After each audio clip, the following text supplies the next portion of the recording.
pa-elegant design pa mi. Meron tayong touch of gold or rose gold pala. And meron tayo dyang pa crown shape mga Mamshi Bells. Ayan. Medyo elegante ang dating. Babagay po ito kahit sa anong klase ng kitchen setup po natin. Ang ating front view mga Mamshi and the back view po natin. Yung kanyang likod.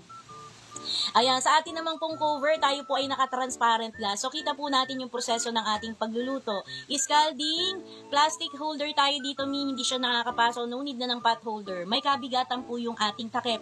Gawa ng makapal po yung kanyang pagkakaglas. And then, ayan, meron po kaagad to na 3 freebies mga Mamshi Bells. Ayan, meron siyang sponge, wooden spatula, and yung sandok. 3 ang mga kasamang freebies natin. Bongga. Bongga siya sa lahat ng mga bongga. Sa lahat ng, tawag dito, cooker natin, ito po yung may 3 freebies. And then, sa atin namang food steamer, made of stainless steel na po tayo. So, kagandahan kasi sa stainless steel, durable talaga, matibay pang matagalang gamitan talaga siya mga Mamshi. Hindi kasi nangangalawang na yan. Tapos, meron pa tayong pa 2-ear handle. Ayan, scalding mi, hindi siya nakakapaso. No need na ng pot holder. Ayan, so carry natin makapag-steam para healthy tayo mi. Steam fish, vegetable, chicken para less oil. Carry balls din pong makapag-steam ng dim sum, siopaw, siomay, puto kutsinta, leche flan. Carry.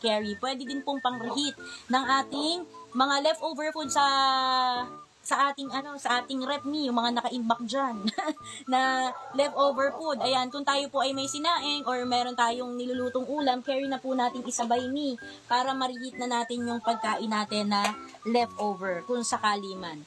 And then, ito na po yung pinaka-cooker po natin. Ang kanya pong pot, ayan, nakadikit yung pot natin niya, hindi po siya natatanggal. Ayan, sa ating pot po, tayo po ay naka-non-stick material. Kagandahan kasi pag non-stick, hindi po nadidikitan ng pagkain. Ayan, and madali lamang po siyang mahugasan. Yung atin namang pong ilalim, ayan, tayo po ay naka-cooling base, so napoprotektahan niya po, lalo na sa pag-overheat. Hindi mag-overheat yung ating yung ating multifunctional cooker. Ayan, safe na safe po nating magagamit, hindi po sasabog. Ayan, and then, pagdating na, ayan, meron din po tayong pa 2-ear handle mga mi. No need na ng pot holder. And then, yung ating pong pinaka-body mi, scalding po siya. Doon nag-ooperate tayo, kung hahawakan po natin, ma'am, what cart yan? Ayan, basket number 11 po, ito si Cecilia. Celia pala, si Celia. Nag-invento. Si Celia, basket number 11 po. Hane, ayan, yung ating pong ifiniflex. And then, scalding yung ating pinaka-body, do pag ginagamit natin